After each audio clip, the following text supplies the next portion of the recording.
Allô, bonjour. Jodi an pral mouton ki jan ou ka rentre dans une réunion Zoom sans ou pas besoin faire un compte Zoom.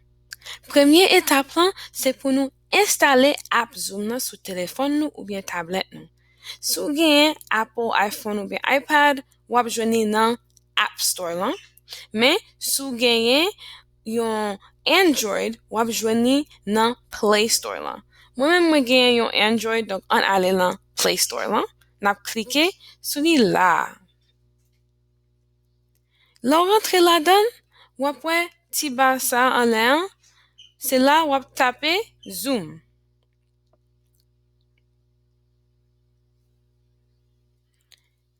Et puis, cliquez sur li, bouton vert ça qui dit Install.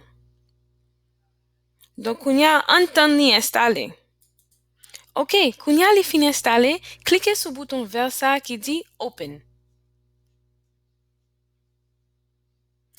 Kounya wap cliquer sur bouton bleu ça qui dit Join Meeting. Kounya professeur te dwe get an ba ou yon Meeting ID ke wap tape la. Moi map itilize pam nan, professeur ap ba ou yon pou itilize. So moi map mette pam nan. OK?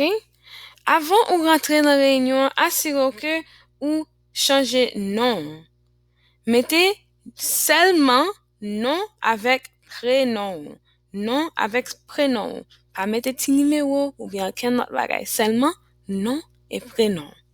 Là, ou fin fait ça, ou met aller cliquer sur le bouton bleu qui dit Join Meeting.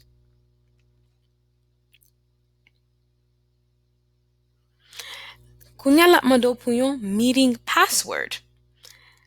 Professeur ta dwe get an ba ou sa deja tout. Tape li la dan. Et puis cliquez OK. Kounya wap gen pou tan pou professeur ki to rentre nan réunion. Donc an, wè si la kite nou rentre. Kounya nou rentre nan réunion. Assurez-nous tant pis que bouton ça qui dit Join Audio, que nous cliquez sur li. La ba nou option ça pour choisir Call via Device Audio. Cliquez sur li. Allow.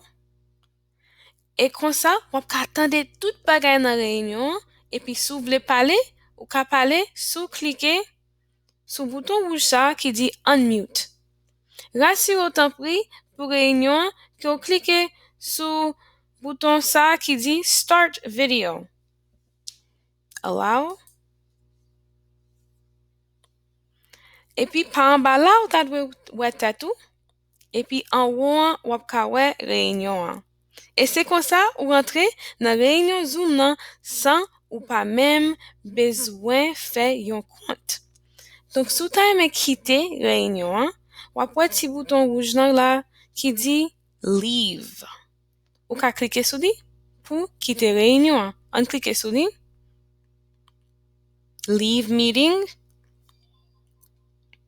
Et puis c'est tout.